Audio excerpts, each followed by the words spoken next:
Bapak-bapak, ibu-ibu, para jemaah yang dirahmati Allah, kita lanjutkan pengajian tafsir Al-Quran. Akan kita mulai dari masih dalam surat Al-Baqarah ayat yang ke-173. 173.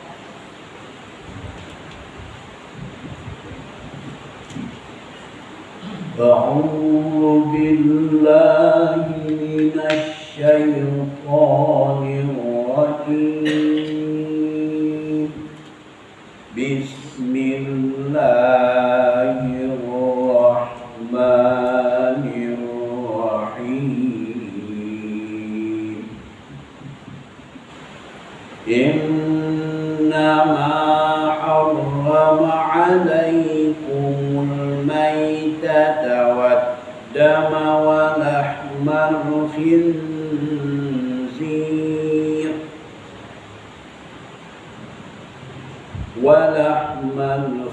الخنزير وما أهل به لغير الله فمن اضطر غير باغ ولا عاد فلا إثم عليه إن الله غفور رحيم.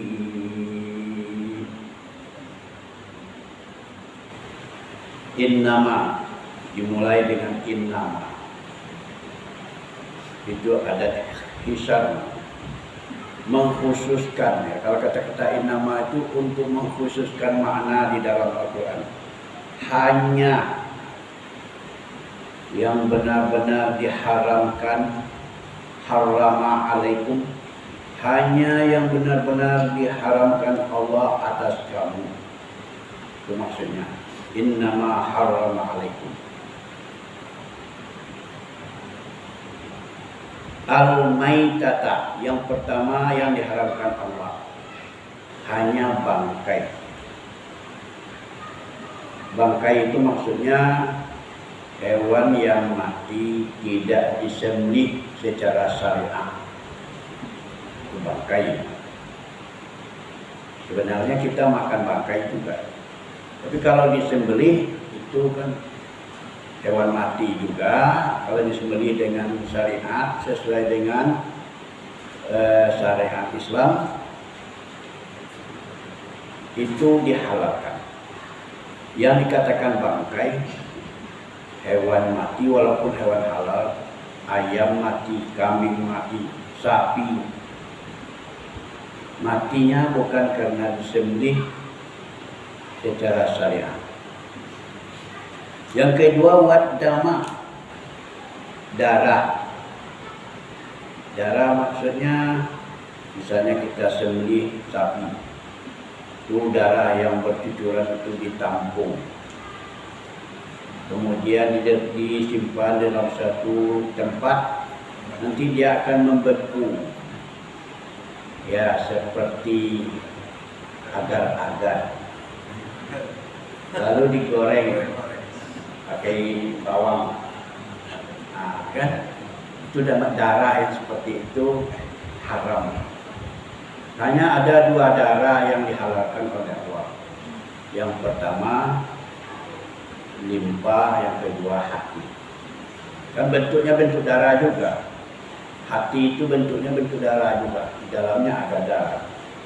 Tapi itu yang dua itu dihalalkan oleh Allah. Nah, itu. Ya, ini soal-soal makanan yang menyangkut dengan makan, memadat perut.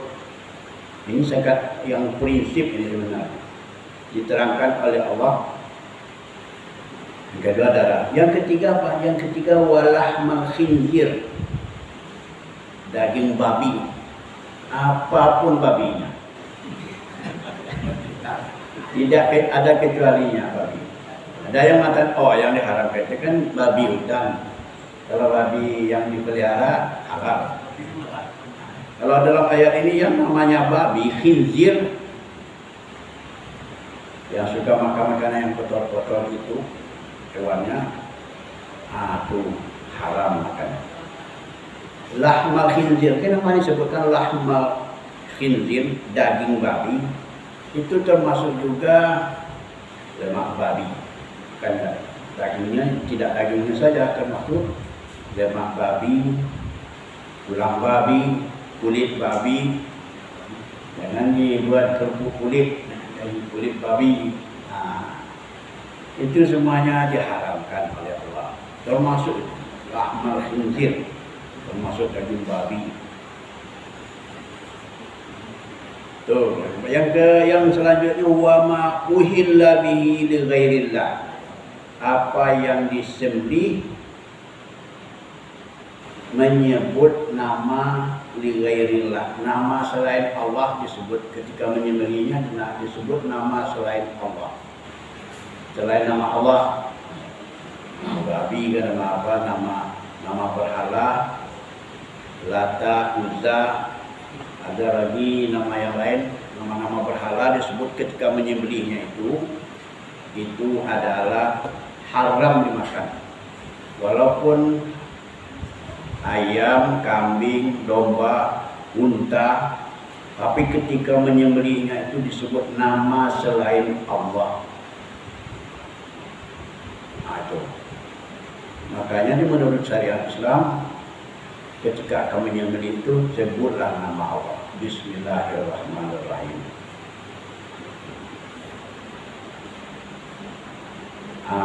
Dan ada aturan ketika menyembelih itu dihadapkan wajah hewan tadi ke kiblat.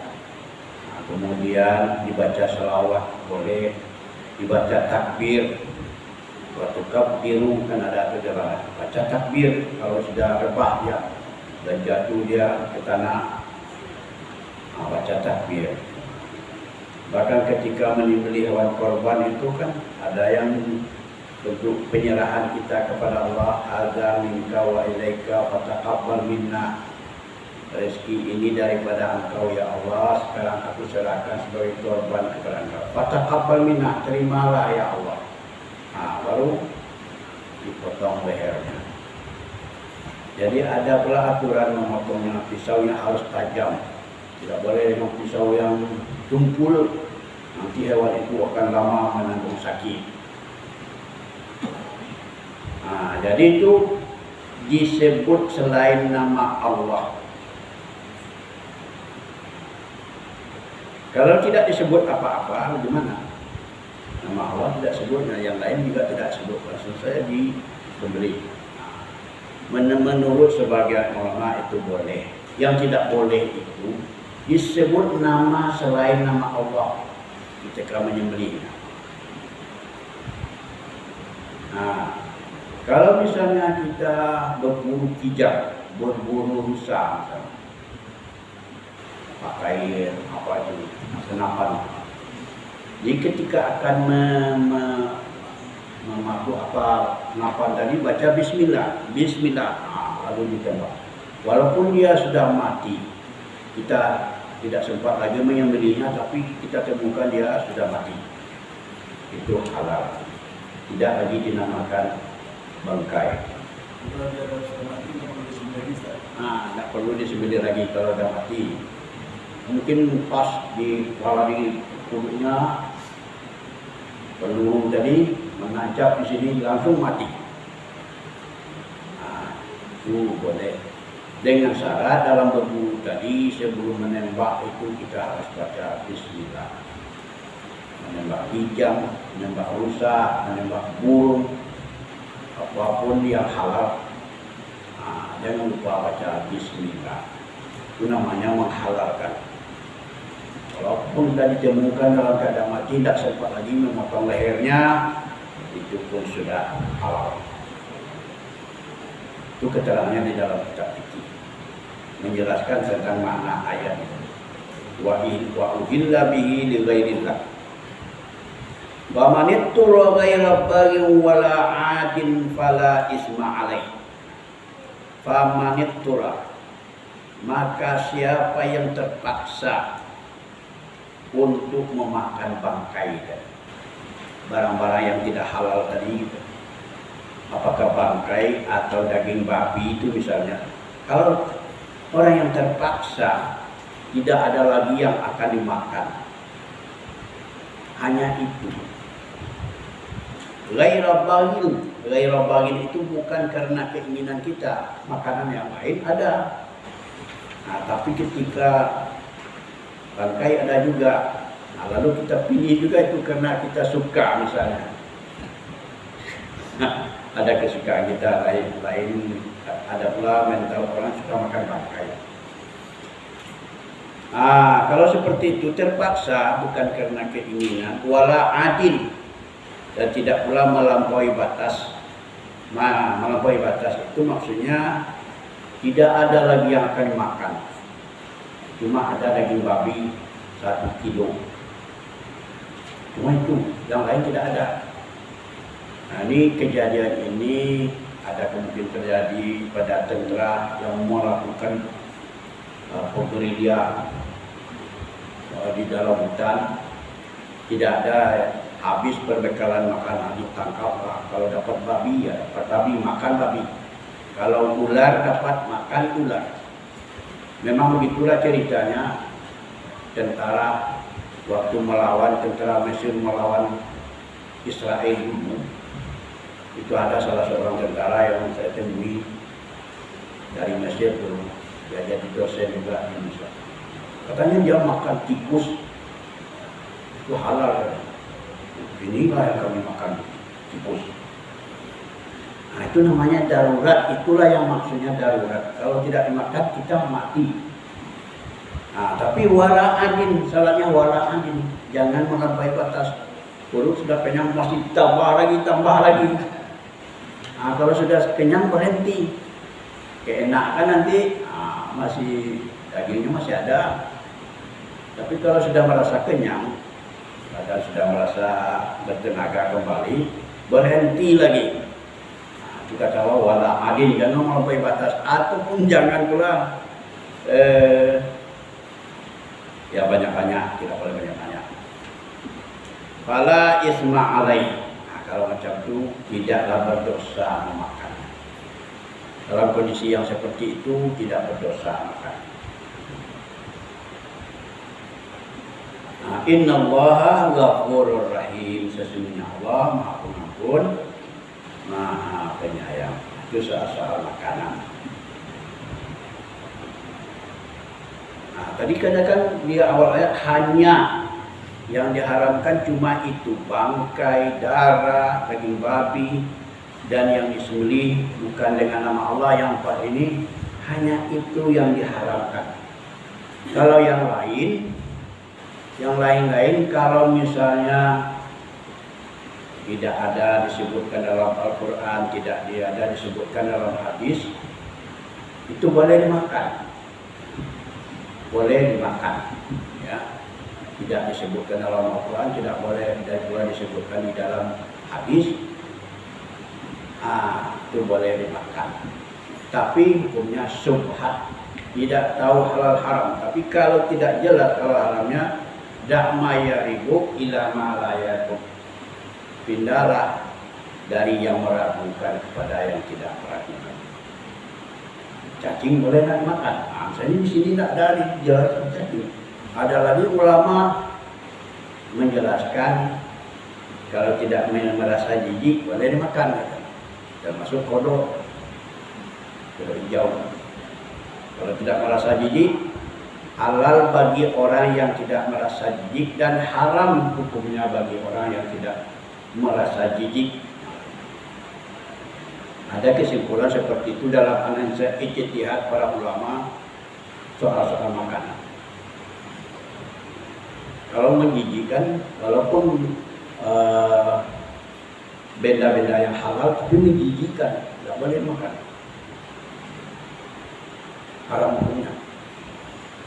Tapi misalnya cacing, kita tidak merasa jijik, itu boleh dimakan. Karena tidak disebutkan apa halal atau tidaknya di dalam Al-Quran. Itu analisa para ulama seperti itu. Itu juga kodok. Kalau tidak merasa jijik, makanlah. Tetapi ingat, bahayanya sudah diadakan penelitian, ada 50 macam kodok di dunia ini. Hanya 40 yang mengandung racun. 10% 10 macam yang tidak beracun. 40 macam beracun. Tapi kita tentu tidak tahu mana yang beracun, mana yang tidak beracun kodok.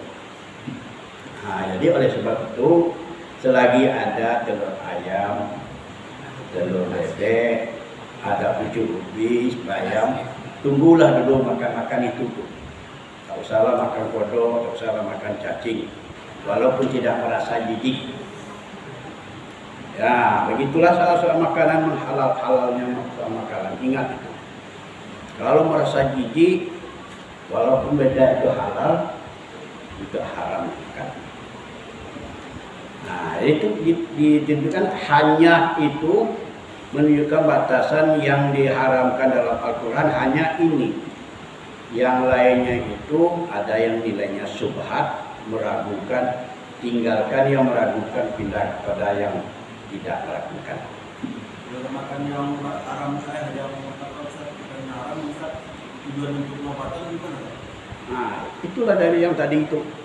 Kalau sekiranya terpaksa pamaniturah, tidak ada lagi yang lain yang bisa dimakan untuk obat. Sudah orang berobat ini sudah coba tidak mempan juga ini tidak awak yang aja.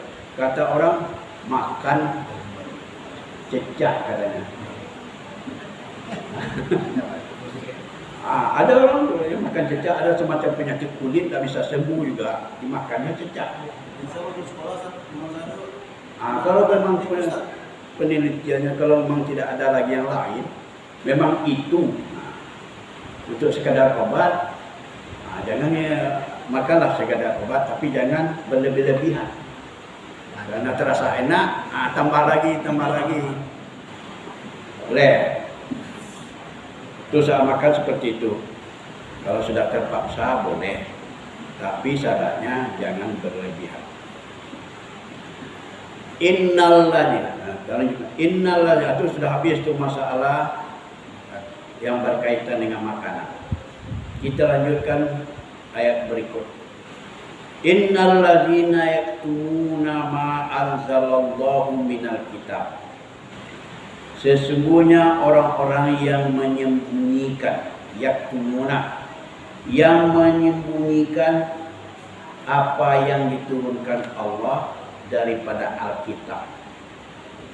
Ini maksudnya orang-orang Yahudi. Orang-orang Yahudi yang suka menyembunyikan apa yang diturunkan Allah dari Alkitab itu, yaitu kitab Taurat. Apa yang disembunyikannya di dalam Taurat itu sudah dijelaskan Allah akan lahir nanti nabi, ciri-cirinya ini, orangnya ini. Dijelaskan di situ. Ada masalah hukum sudah dijelaskan semuanya di dalam kitab Taurat itu. Tapi dia tidak mau menjelaskan kepada kawan-kawannya. Orang-orang yang tahu dengan pengajian tidak mau ya. Ini ada di dalam Taurat, memang sesuai dengan Al-Quran ini. Kalau dikatakan seperti itu, banyaklah orang yang akan mengikuti Nabi Muhammad. Makanya disembunyikan. Kalau disembunyikan berbondong-bondong orang nanti masuk Islam, akan tinggallah sedikit orang-orang Yahudi yang tidak masuk Islam.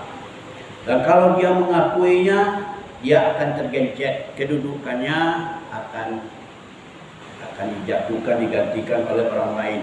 Nanti dia tidak bisa menerima gaji lagi.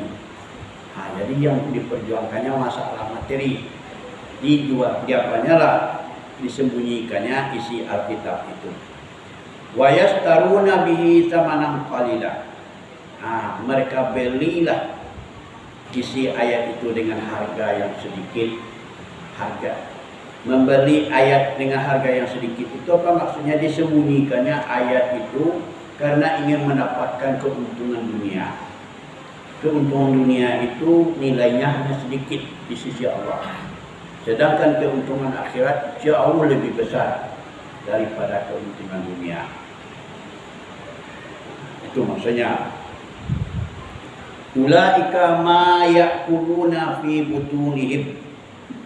Mereka itu tidaklah mereka makan, mereka padat ke dalam perut mereka,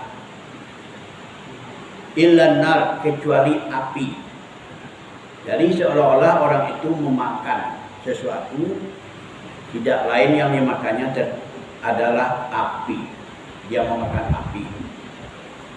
Karena dia menyembunyikan kebenaran, tidak mau menjelaskan kebenaran, itu sama dengan makan api, berbohong. Allah sangat memurkai orang yang seperti itu. Wala yukallimuhumullahu yaumal qiyamah, dan tidak akan bercakap-cakap dengan mereka itu Allah pada hari kiamat. Allah sangat murka padanya. Orang yang suka menyembunyikan kebenaran tadi. Wala yuzakkihim, dan Allah tidak akan mensucikan mereka dari dosa-dosanya. Tidak akan dapat ampun dan tidak akan dapat syafaat di akhirat. Walahum azabun alim, dan bagi mereka azab yang pedih. Jadi bapak-bapak kita kasih kurang dijelaskan menyembunyikan kebenaran di dalam kitab itu sama dengan kita. Kalau di zaman kita ini mungkin juga ada yang suka menyembunyikan kita punya ilmu, kita pandai baca Quran, kita mengerti tentang Quran. Ada orang yang ingin bertanya, ajarkan saya Pak baca Quran. Oh, saya tidak pandai. Misalnya seperti itu. Ini termasuk orang yang menyembunyikan kebenaran.